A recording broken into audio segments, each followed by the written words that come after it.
Yesterday, the Ways and Means Committee sent a letter to the IRS requesting the President's tax returns.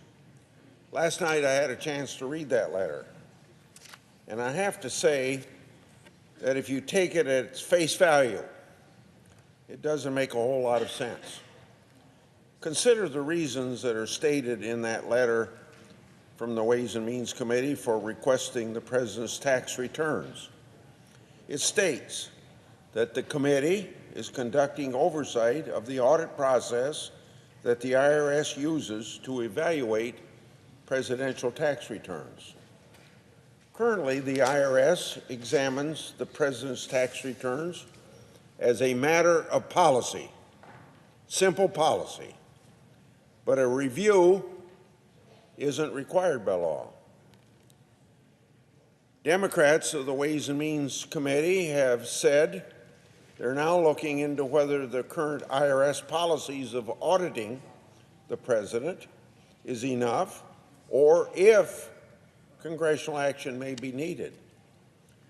Democrats have even been talking about making IRS audits of the president's mandatory every year, even though, now understand that, even though the IRS does that every year and have been doing it for a long period of time. In a press release, a Democrat member of the Ways and Means Committee said that he has a duty to examine whether congressional action is needed to require presidential audits and to oversee that they are done correctly. Ask yourself why that member would be saying that. I, for one, haven't seen any evidence that the IRS has suddenly changed its policy under this president, meaning President Trump, or that it's conducting a less thorough review of President Trump's taxes than it did of previous presidents, or that it hasn't conducted a review at all. So why are the Democrats considering these changes to the tax code now? Why didn't they raise the issue under President Obama or President Bush or President Clinton? The answer, of course, is nothing has changed. There's no reason to believe that the IRS is doing any less due diligence in its review of President Trump's taxes than it has for any other president in our memory. The letter also states that the committee needs to know the scope of the audit that the IRS conducts when it looks at a president's tax returns, that it needs to know whether there is a review of underlying business activities reported by the president. If Democrats are truly interested in finding out the level of scrutiny given to a president's tax returns, why not simply just ask the IRS to describe its audit procedure? That's a very straightforward question. And I'm sure that Commissioner Reddick would be happy to oblige with a straightforward answer.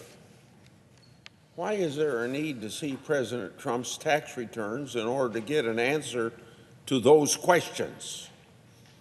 I want to give you a hint. There isn't one. The letter also states that the committee is looking into how the IRS is doing its job of enforcing tax laws in a fair and impartial manner. In a statement yesterday, the Ways and Means Committee said it especially wants to know whether or not audits of presidential tax returns are being fully and appropriately being conducted. Along those lines, in addition to asking for President Trump's tax returns and those of his businesses for the last 6 years, the Democrats have asked for information on the status of all audits of those tax returns that have been conducted. It sounds like they're planning to conduct their own review of the president's tax returns to see whether or not the IRS has been doing its job. Now, there's a problem with that. The IRS audits more than 1 million tax returns every year. And while audits of the president and vice president might happen automatically, the audit process that is followed for them ought to be the same as it is for everyone else. Every member of the Ways and Means Committee knows that as well. In members' remarks yesterday, they said the committee has a responsibility to conduct oversight of the tax system to determine how Americans, including those in elected office, are complying with the law. In other words, the president and the vice president ought to be held to the same high standards as every other American. Not a different standard, the same standard. And there's no reason to believe that this isn't already happening. Democrats haven't offered a shred of evidence to suggest the IRS hasn't done its job auditing President Trump, his taxes, or anybody else's for that matter. And by the way, if Democrats are really so concerned about enforcement, then why not ask the Treasury Inspector General to conduct a review of the IRS audit process? Well, I want to tell you why they might not do that, because they're not concerned about oversight of the IRS enforcement process at all. What they are interested in is using their oversight responsibilities to collect as much information about this president's finances as they can get their hands on. And that is really the bottom line, isn't it? This letter from the House Democrats doesn't make sense when taken at face value, because you can't take it at face value. Democrats say they're interested in the tax returns of all presidents when they're really just interested in one, President Trump. If the effort to get the president's tax returns isn't part of a grand reform effort, as they'd have us believe, then what is it motivated by? I want to tell you what it's motivated by. It's motivated by the Democrats' intense dislike of this president. It's motivated by their frustration over losing an election that they thought that they'd easily win. It's motivated by their desire to use all of the resources at their disposal to find something, anything, to bring this president down. Just take a look at how this whole effort to request the president's tax reforms has unfolded. That'll tell you a real story. Democrats started making calls for President Trump's to release his tax returns while he was still a candidate during the 2016 election. At the time, Democratic calls for the release of his tax returns were clearly just a political attack, not a policy issue as they now want us to believe. Secretary Clinton said, quote, "There must be something really terrible in those tax returns," end of her quote. Her communications director used the issue to chide then-candidate Trump for, quote, "hiding behind fake excuses and backtracking on previous promises," end of quote. In his speech before the Democratic National Convention, President Clinton's running mate questioned then whether then-candidate Trump had been paying his fair share, at once calling for him to release his tax returns and asking, quote, "Donald, what are you hiding?" End of quote. Since the election, these calls have continued, as you see yesterday. Democrats have just come up with more inventive excuses for making these calls, although I suspect the underlying political reasons are the same today as they were in 2016. Consider how those reasons have changed over time now. Not long after the election, at the beginning of the last Congress, 93 House Democrats signed a resolution of inquiry directing the Secretary of Treasury to turn over the President's tax returns. That request was for his tax returns to be provided to the full House of Representatives and not the Committee on Ways and Means. The House Democrats' portion of that resolution committee report, signed by Ranking Member and current Chairman, is filled with complaints about the President's refusal to release his tax returns, none of which ever mention reviewing IRS audits or even inquiring about IRS audit procedures.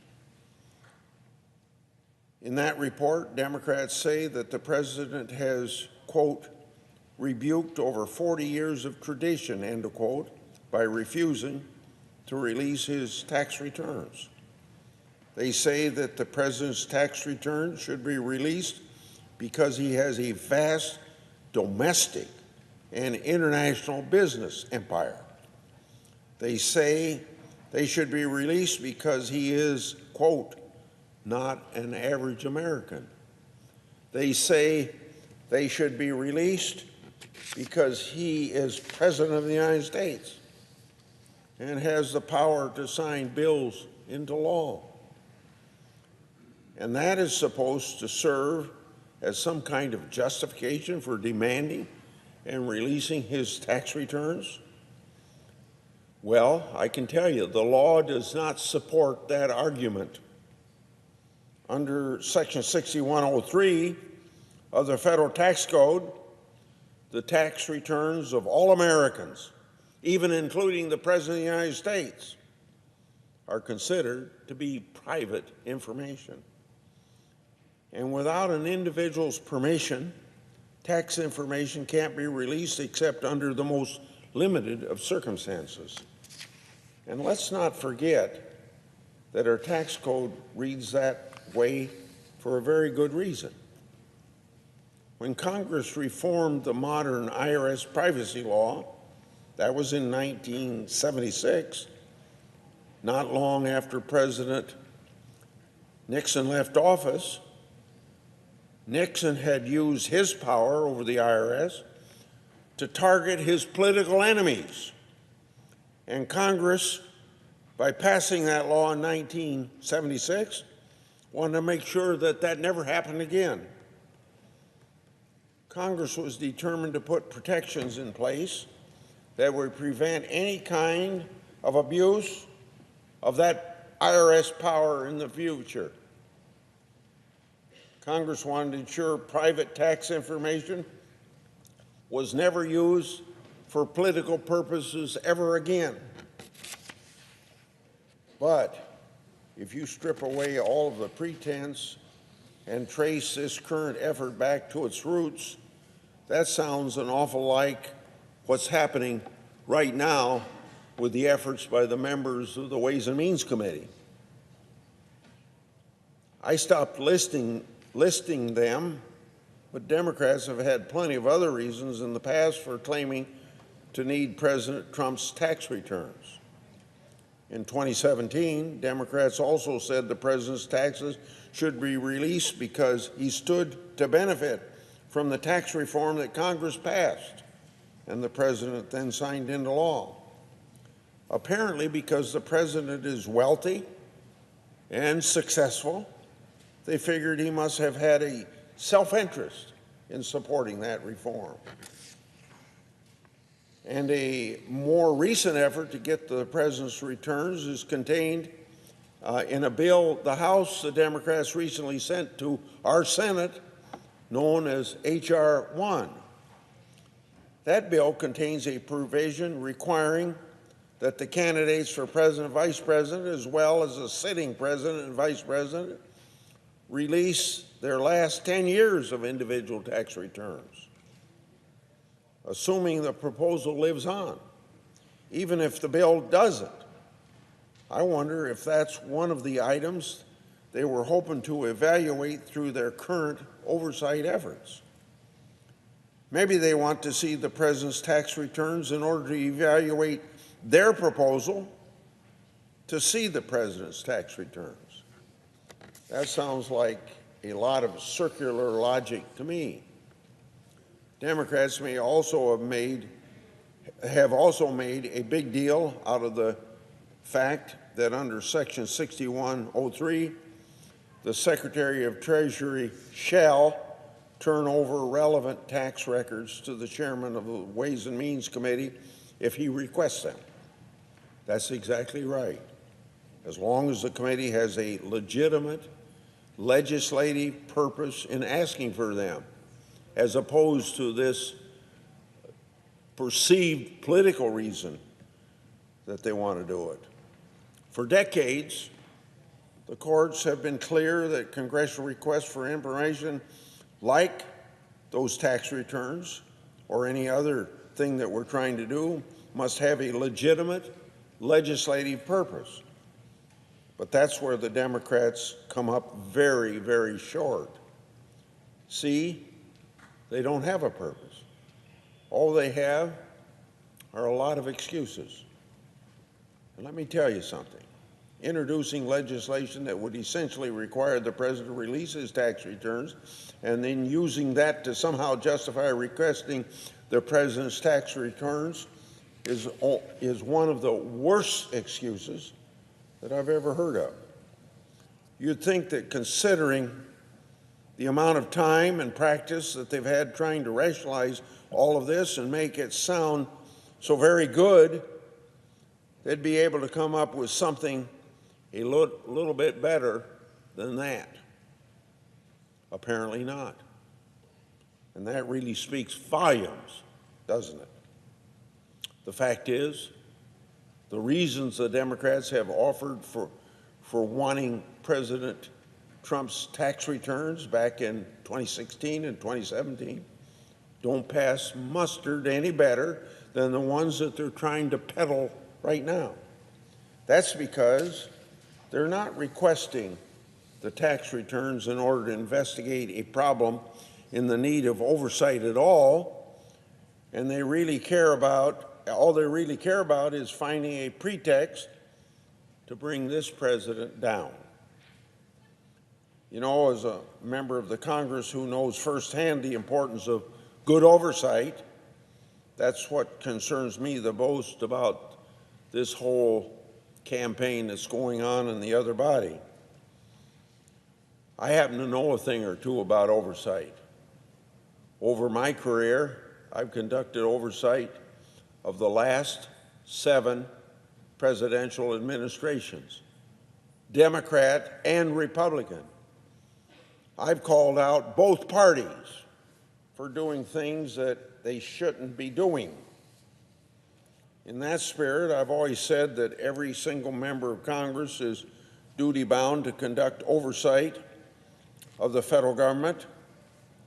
In fact, I remind every new member that I run into in this body, and the now President of the Senate has heard me tell him this, you don't need to have, if you want to get a bill passed, you got to have 51 votes to get it passed. But if you want to do oversight, you only have to have 1 vote. Your own decision to do that oversight. The responsibility to conduct oversight is and ought to be regarded by each and every one of us as sacrosanct. The power to conduct oversight flows directly from the Constitution. As a member of the Congress, we owe it to the people we represent to preserve and protect its use as a tool for carrying out our legitimate constitutional responsibilities. I don't believe for a minute that when the framers created Article 1, the power of Congress to legislate, What they had in mind was members using these powers to collect personal information on their political opponents in an effort to destroy those political opponents. You know, in all my years of conducting oversight, I've never started with an end result and then worked backwards in search of a reason for making it happen. That's not how oversight is done. Oversight is about advocating for transparency, and with transparency becomes accountability in order to fix problems and to improve government, not about searching for ways to sow division and tear down your political opponents. What the Democrats are doing now looks a lot like the latter, more like the latter than the former. And if that is what they're up to, it's not oversight at all. When you strip away all of their pretexts, and when you strip out their circular logic, all you have are Democrats who want to go after the president in any way that they can. They dislike him with a passion, and they want his tax returns to destroy him. That's all that this whole process is about, and it's Nixonian to the core. I yield and suggest the absence of a quorum.